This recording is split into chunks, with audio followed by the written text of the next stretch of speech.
Hello everyone, welcome aboard to day 3 of this year's GS UK Virtual Conference 2025.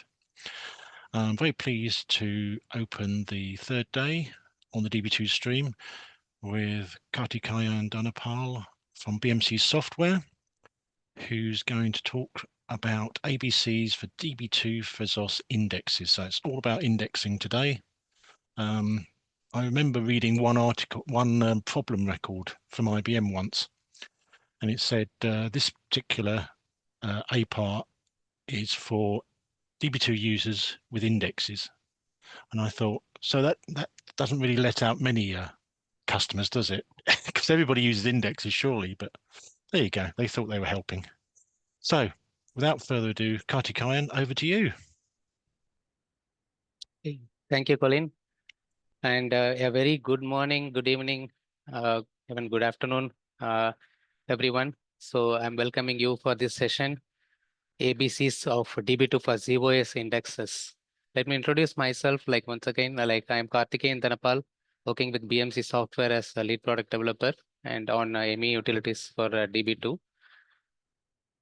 And let me move on to the agenda. So first we will see about the introduction on indexes. Then we will talk about a conceptual, we'll see the conceptual view on B plus tree. And then we will see the creating the indexes and the different type of index like unique, clustered index, partitioned index, non-partitioned, Dipsy. And finally, we will have a conclusion followed with a QA. So introduction with its indexes. Its indexes are essentially a lookup table where it maps the search keys to a set of rows in the table. So here the benefits of the indexes are it improves the query performance and it enhances the data integrity by enforcing many constraints, and it optimizes or makes the sort or join operations a bit faster. And the below one shows the example for a typical table and index. Here, this customer order is nothing but the customer order that has many columns like first name, last name, product ID, date, price, and customer ID. And you can see in the left-hand side, the index is on the customer ID, and it has the pointer to the data row, and it points to the data rows, corresponding data rows in the table. So this is what typically the index, it's just a lookup table. Now we will see about the B plus tree. Actually, this is the conceptual level we will get into. The diagram shows the B plus tree, which is employed or used by the Db2 for zOS for managing the index. This B plus tree structure has, as you see in the diagram, it has the rectangle box, which we can call it as either node or the page. So and you can see from the top, it is the root node. We call it as the root node. And the least, the boxes at the bottom level, which does not have any further children nodes, we call it as the leaf page. So basically, if you see, there are two type of pages, I would say. One is the leaf page, other one is non-leaf page, or either we can call it with tree pages. Here, the key points with the leaf page is that all the leaf pages contain the keys, and it has the pointer to the rows, which we call it as read. And all the leaf pages are interconnected. Thereby, once we reach a leaf page, then we can reach out to all the keys by traversing through the leaf pages. That is a major advantage of this B plus tree. And all the non-leaf pages contains only the key, and it has the pointer to the child page or the page to the next level. So in this diagram, you can see there are 4 levels. Level 0 is for the leaf page, and level 3 is with the root page. Move on to the next one. Here we further see about the B plus tree itself. This particular tree with an example of the keys in it. This tree is of the size, like we call it as the tree order. Here we call it with the D, tree order D. And the size of the D is 5, which means that the 5 is how many child pointers each page can have. So in this case, since D equal to 5, each of these, the big rectangle box, which is having the cells, right? So this rectangle box is, we call it as a page, and the D equal to 5 indicates that it can have 5 child pages, child pointers to it. Okay, and it can have D minus 1 keys. Okay, that is the concept of the B plus tree. So we have D child pointers and D minus 1 keys. So in this example, since the tree order is 5, we can have maximum of 5 child pointers in each page or node, and 5 minus 1, 4 keys. That's why you can see 4 cells will be there in each of these page. So that is the concept here. And I have taken a session about how the B plus tree operates for a different insert and delete operations, how the page split occurs. So those things I have taken a session in IDUG EMEA. You can refer here. I have given in this slide the reference. The session is F01, and the link I have given it here. But here, the what we can understand is the DB2 employs this optimized B plus tree structure for the index management. And we want to see about what are all the factors that impact the index performance. One, there are multiple factors, of course, but the two main things are the scattered pages and the level, the tree level, which is, we can call it as height of the tree. So the scattered pages means that the pages are not contiguous. That is what the meaning. And when it becomes non-contiguous, or is there are frequent the DML operations, and then for the page split, whenever we during the insertion, if the page doesn't have enough space, then it goes for the page split. So that causes the non-contiguous non-contiguous pages, and of course the data. So this scattered pages will have an impact because of more IOs it has to go for. And the increase in the level of tree, as you can see, the first diagram is having level 2 level tree, and the second one is having 3 level tree. So as the number of keys gets increased, the tree level will increase. And as the tree level increases, then the complexity will increase and the number of IOs will increase. So the shallower indexes require fewer operations. Uh, and this can go, I mean, the tree level can grow, as I mentioned, the data growth or uneven data distribution or the index fragmentation because of page split, everything. So periodic maintenance is vital for the optimal performance. Right. So that is the two major factors that affect the index performance, but with the regular reorg, this can be overcome. And we can hear some of the terminologies that we need to understand before we move further. One is the page set. DB2 stores all the data in the page set. If a page set contains the data record, we call it as a file page set. If the page set is having the index entries, then we call it as the index page set. Basically, it is a file. And this is the physical representation. This page set are the physical representations for the table space and the index space. And all these can be defined with the page sizes varying from 4K, 8K, 16, or 32K. So the page set is one term, and another term is the read. So we call it as the row identifier or unique record identifier. So here a row data is in a table. It is stored as a record, and the indexes can be, index entries can contain this row identifier read that will point to the data on the table. So that is the two terminologies that we wanted to know. And moving forward, so we had seen that index page set. The index page set comprises or contains all the index entries, and the index page set is comprised of different type of pages.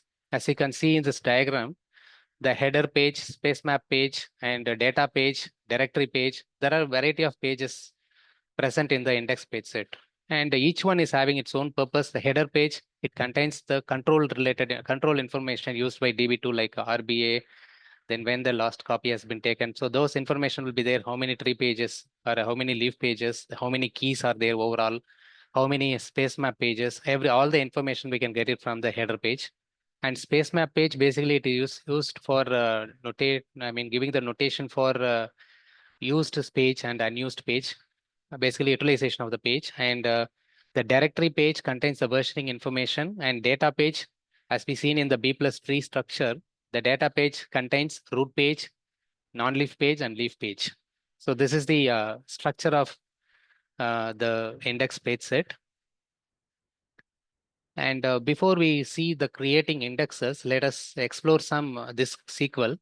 It's having a select query on a customer order, and the transaction date is between two dates.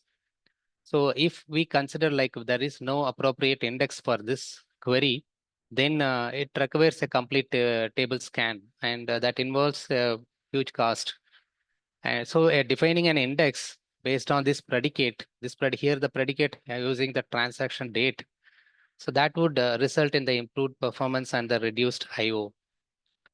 And let us see about how to create the index.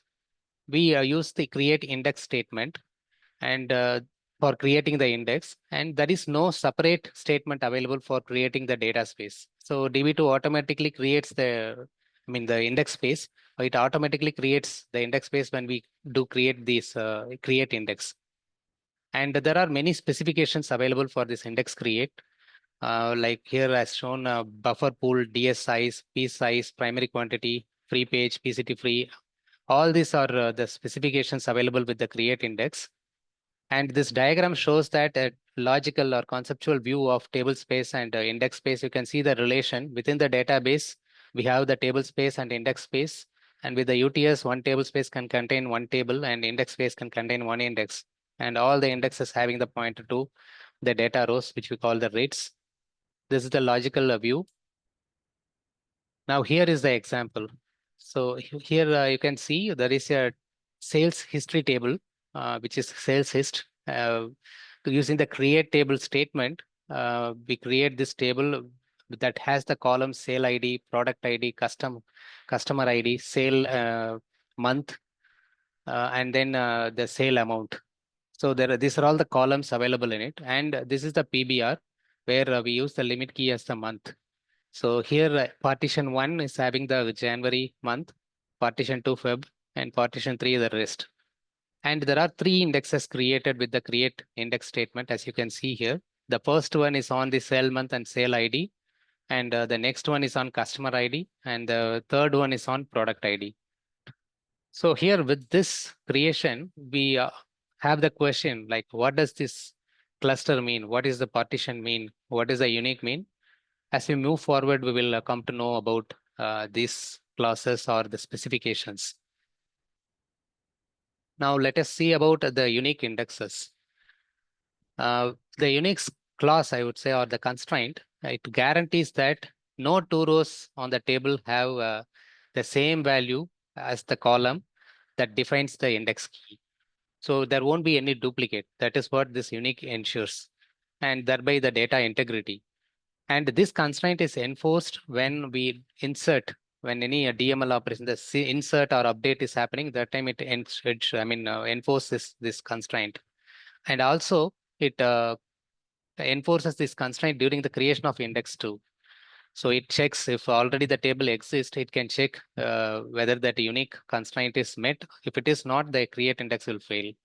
And this is the standard index. So all the null values for that column are considered equal, which means that it can have only one null value in that column. And as we seen in the previous example, this is the create unique index followed by the qualifier with the index name and the sales hist, that is the table. On that table, the index is created on the column sale month and sale ID. And we can see that a sale month combined with the sale ID makes it unique. Okay, and this can serve as the primary key. Further, there is another variety with this unique. We have a clause statement where not null. So if you combine this where not null with the unique, then the difference will be multiple null values or null. Now it's allowed. So here, when this particular case will be useful, here is an example scenario. Assume that you have a column for the email address, okay, and this email address typically will be in optional mode, where some customer may enter, some may not. So in the places where they haven't entered, we need to allow the multiple null values. So in that case, this where not null is very handy. And for the valid email or the valid columns, the values, the uniqueness has to be ensured. So this will be this can be facilitated with this unique where not null statement. So that is the main difference here. Otherwise, both the unique standard unique as well as this unique where not null remains same, except this null value handling. Now coming to the index only access. Here, this is kind of an access path. Again, another access path where all the data required for a particular the DML are available in the index itself. So thereby, the DB2 does not have to access the data page at all. So here, how this can be enabled? We have a clause or the statement called include step. Okay, with the include, we can enable this index only. But again, there are a lot of other design index design involves in it. But at a high level, you can see that the index in the include columns will help in it. And here is the example: create unique index in order the IX order cust on orders, where this index is on the order ID, and this is the main column which goes through the unique constraint, and we have the include clause. So the include clause can have maximum of 32 columns. I believe 32 or 64, 32 columns, I guess. So with this include, we can add more number of columns to it. So provided that these include whatever the columns within the include will not be enforced with that unique constraint. So thereby this facilitates the index only access. And for example, you can see this query, select order ID, order date, total amount from orders where order ID equal to the key. So for this statement, we have already the predicate order ID is present in the index, and the order date and total amount are there in the include columns. So for this query, the optimizer will choose this access path to pick up this index. But again, always we need to use the explain to statement to confirm the selection, access path selection. And the red and the green shows the pros and cons. With the index only access, it eliminates the data page, complete data page. And it improves the buffer pool efficiency where since it reads only the index page, you will have a lot of spaces available for the frequently used data in the buffer pool. And the next one is faster query response. Of course, you need not to access, you only access the index page and thereby reduce the CP time too. But the flip side is the index size. So you need to have some trade-off with the index size. As you grow it, it will become very complex, and it will have the overhead with the DML. If any insert or update operations, then the index has to be updated, refreshed with the latest data. And the beneficial you can see more when the scattered pages. We have seen about the scattered pages and the in the factors that affect the index performance. So if the data pages are if the index are very scattered, right? The data pages are very scattered, then having this index only access will show a significant differences. Otherwise, you will see a negligible one. So there are a lot of trade-offs are there, but always go with the explain to verify the access path. And of course, there are a number of factors. There is no hard and fast rule for defining the indexes, but there are some best practices that we can follow. Unless or otherwise, the business rule demands for the absolute uniqueness. Then we can go for this unique indexes. Otherwise, we need to just abstain from that because it has impact with the write operations compared to relative to that read operation, and leverage the unique where not null, as we have seen in the email address case, so that we can handle the multiple null values, and then always factor in the DML operations because write operation, as I said, it's having a bit like overhead to confirm that uniqueness. And the always go with the explain facility to see how optimizer utilizes the unique indexes in its access path selection. And now come to this clustering index. We shortly call it as clicks. So with the cluster keyword in the create index statement, we can create the clustering index.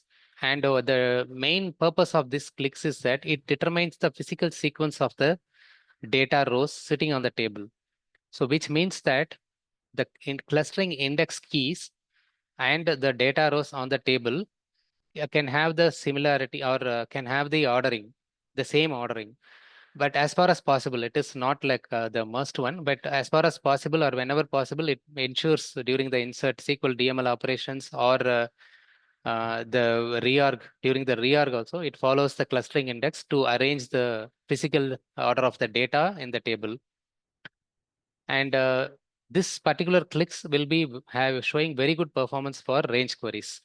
For example, this order date between a specific date, then because your data are clustered together, and thereby it will have very minimal IOs and the prefetch efficiency will be very high.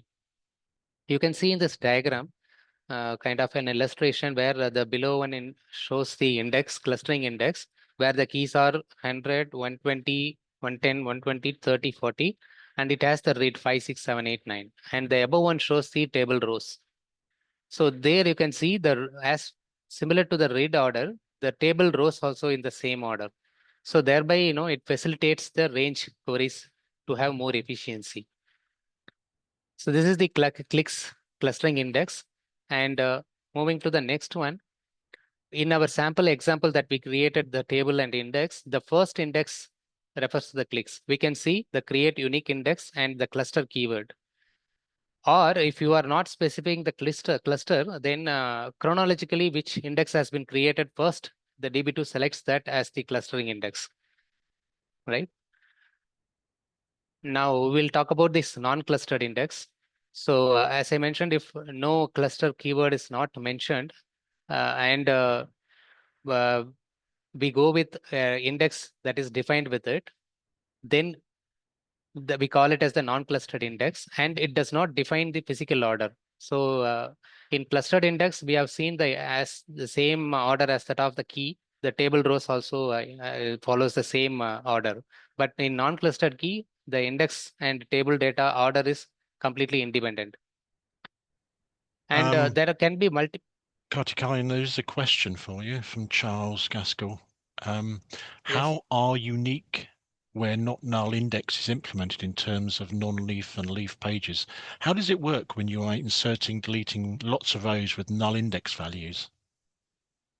Actually, the nullable, when the read is actually in the tree, the read contains the partition number, page number, and the map ID. Prior to the read, you will have the actually in the actual table pointer, you will have uh, the rows sitting on the table. That rows will have the record identifier followed by the actual data. The actual data will have a prefix, a 1 byte prefix, which we call it as a flag. That flag will indicate whether it is a nullable field or not nullable field. If that it is nullable, then that particular value is null. So in the index key, it will point to the row identifier. And in the row identifier, once we go into the table row, the flag byte indicates whether that field is having the valid value or nullable value. I hope this answers there. Thank you. Welcome. So in the non-clustered index, you can see the same whatever we have seen in the previous clustered index. All the read on the index, if you see 5, 6, 7, 8, 9, it is in the order in the clustering index. But in the table rows, you can see it is jumbled. So it is having 6, 9, 7, 8, 5. So the order is not independent. I mean, it is not following the index keys. That is what the non-clustered index. And let us move on to the partitioned index. Basically, the partitioned index can be defined with the keyword partitioned. As we can see in this example, here you can see the partitioned. So with that, we can define the partitioned index. It basically splits the index into multiple partitions, and that partition corresponds to the table partition. And it is physically divided, which means that each index partition will have the entries corresponding to that data partition. And it is this particular partition based indexes, right? So this allows or facilitates the utilities like rearg, load, copy, these utilities to operate independently. Otherwise, there will be the contention or some downtime due for the index maintenance. So that this partitioned index will eliminate. And there are cases where for the SQL queries, it will do or if it will facilitate for the partition elimination. We can see that one example in this. For example, here in this diagram or this table, partition is having 4 parts, and the order date ranges each quarter. Jan to March is on partition 1, Q2 is on P2. In that way, we already have a fix on order date. Okay, so with that, that splitted the table into 4 physical parts, and a query for the July order. Okay, let us say if we have a query, particular predicates with the July, then it will have only access to that P3 with that through the index. The rest of the partitions will be eliminated. So the partition elimination is uh, having the high possibility with this partitioned index.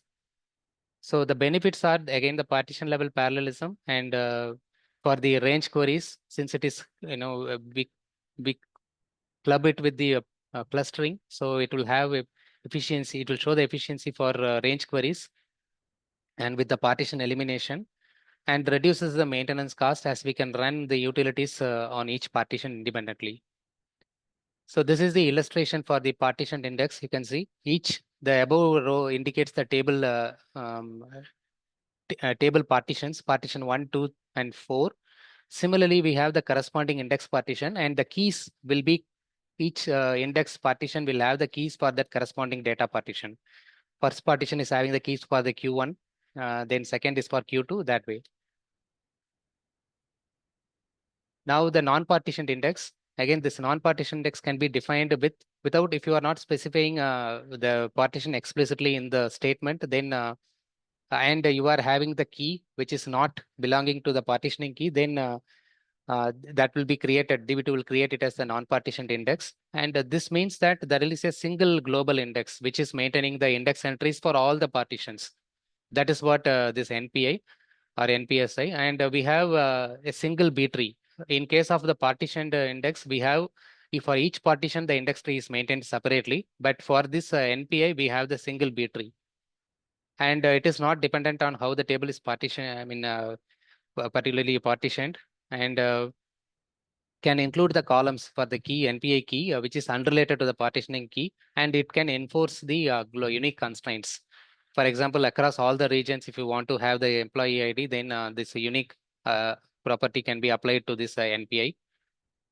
And you can see the example here. Again, the partition 1 to 4 is there, and we can create a NPI with the customer ID. Previously, we have seen that it was on the order date range, the index clustered index, and now with the customer ID, we can enforce this unique, and we can build a non partitioned index that spans across all the partitions.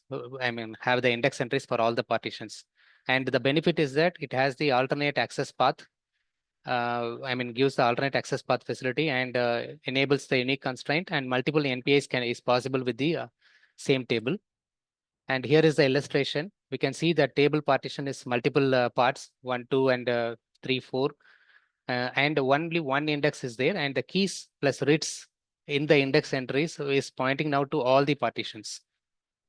Right, and here you can see the merits is it's a simpler structure. The NPI is a very simpler structure, but it has the performance bottleneck for utilities because the NPI requires all the since the NPI doesn't have the partition, it has to process all the entries in it, and it can have contention during the DML operations. So that you can in recent FL 506, IBM introduced the RB rebuild pending empty status, RBDPM status. That is mainly for avoiding this kind of the downtime, or I would say the deferred rebuild. So if if say like there is a bulk data delete, then that partition is become empty. So you need not to do rebuild immediately. There is a special state, this RBDPM state will be put into, and the application can continue with the DML operations. At later stage, we can do the rebuild or reorg the index. And the next one is a DPSI, shortly DIPSI. A secondary index is again the partitioned in the same way as that of the clustered partition that we have seen in the very first one, PICS. But unlike the partitioning index, it is not a basis for the partitioning. You can have select any other columns that will be used as the secondary one. And with that column, we can define the DP data partitioned index. So it is not having any dependency with the partitioning keys. Okay, that is the main thing. And it enables the partition level access and thereby allows all the utilities to process on it, to work on it. And it enables the partition elimination for the queries. And it helps maintaining. In case of NPI, we have very huge this thing, the index size, but that will be drastically eliminated with this DIPC. And here is an example where the partition P123 is there, and range is this quarter 123 is there. And this is the query where customer ID equal to 12345 and sale between this given date. So this allows the partition elimination because the customer ID, if we have the DIPC on the customer ID and the sale date is on the partitioning key, then the particular partition P1 and P2 will be eliminated and P3 is accessed. So thereby the partition elimination is facilitated here. But thing is that the DIPCs require the DB2 to match the predicates to partitioning criteria. So in that case, this partition elimination is possible. So here customer ID, we are using the customer ID, which doesn't have any dependency on the partitioning criteria. That's why this P1 and P2 can be eliminated. But if the query spans across multiple partition, of course, there will be a penalty for that. And here is the kind of one popular diagram that I picked it from the DB2 developers user guide. You can see the difference between the DIPC and the NPI. Here the table contains the customer number and we have a NPI on the customer number. So a single index is having all the customer number and it has the index entries across the table partitions. So you can see this arrow is going up from the NPSI to various partitions sitting on the table. And if you have the DIPC, same customer number, we have a data partition secondary index, then you can see the difference. So within this partition, I have four keys, 500, 100, 600, 175. Only that particular keys are ordered in it. So the index entries contain only that customer number details. So thereby the DPSI is, for that particular partition, what all the key values are there. For that key values, the key will be built for this DIPC and it will have the corresponding pointer to that partition. Whereas in NPI, it can span across all the partitions. The entries can have the reads across all the partitions. And here is the differences between PI, NPI, and DIPC, a kind of summary. Index is partitioned. In case of PI and DIPC, it is yes, but NPI, no. Based on the partitioning key, for a partition index, it is yes. For NPI and DIPC, it is no. Partition elimination in partition index, yes, it is there. Support is there, but NPI, it's very, very minimal, but almost difficult on that. But DIPC, if the predicates match, as I was saying, the predicates match, then DIPC will be facilitating it. And uniqueness, the partition index, unless it includes the full key or the key which is having the unique value, it's very difficult there. But NPI, obviously, it is yes. We have seen the customer ID in our example.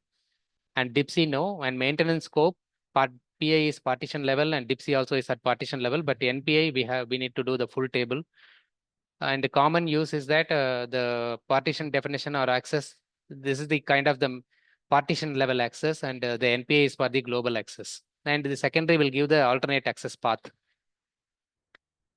And finally, coming back to our the example, we have seen the table is having 3 indexes. And the first one is having the cluster key and partitioned. So it is a partitioned clicks. And the second one doesn't have the cluster and it has the key built on the customer ID, which is unique. So this is the NPI.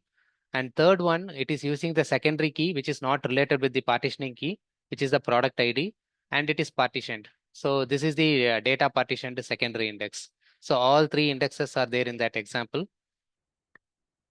And now this is showing the OBD. OBD is the object descriptor sitting on the picked up from the catalog tables. So this particular information is extracted from the OBD. And for this example, whatever we have seen in the previous example, it has 1 table and 3 indexes. You can see the index table is the sale TS and it has the PBR. I mean, this is the PBR table and it has 3 partitions and it has 3 indexes. You can see PIX is the partitioned index and the C, the prefix C indicates it is the clustered.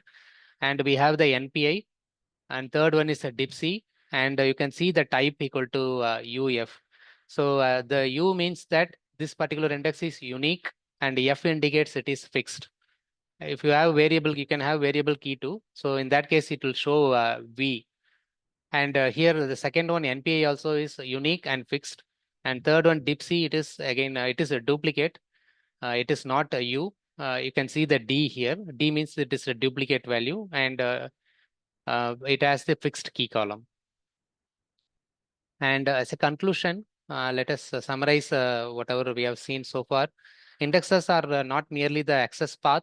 Basically, it is the strategic structure that has the impact on the performance, data organization, and right from simple create index to complex design, it involving all the partitioning, clustering, everything. Each index can play a pivotal role, or it has the distinct role.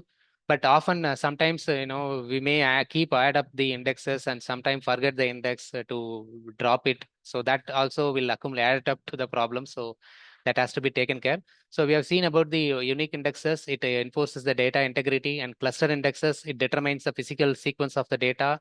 And partitioning index, again, how it splits the table partition. And the NPI, which maintains the global access across all the partition. And DPSI, independent of the partitioning key, but offers this part level maintenance and enables the part elimination.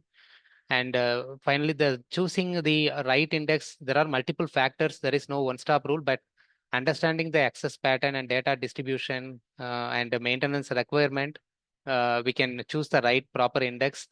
And it should balance the query performance, cost, and scalability.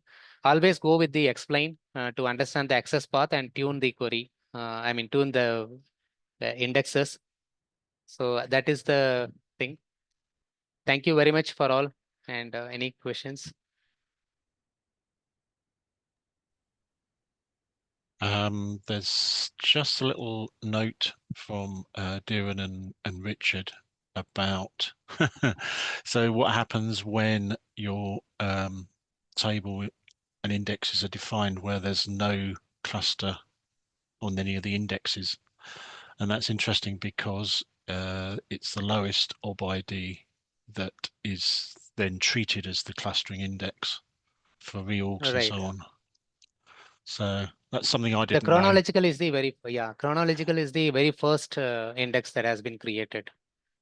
Yeah, that is the meaning Yeah. here. Yes. Very interesting. That, yeah, you could get caught out by Yeah. that one. So thanks, Darren and Richard, for pointing that one out. Any other questions do we have? And not defined with. Not at the moment.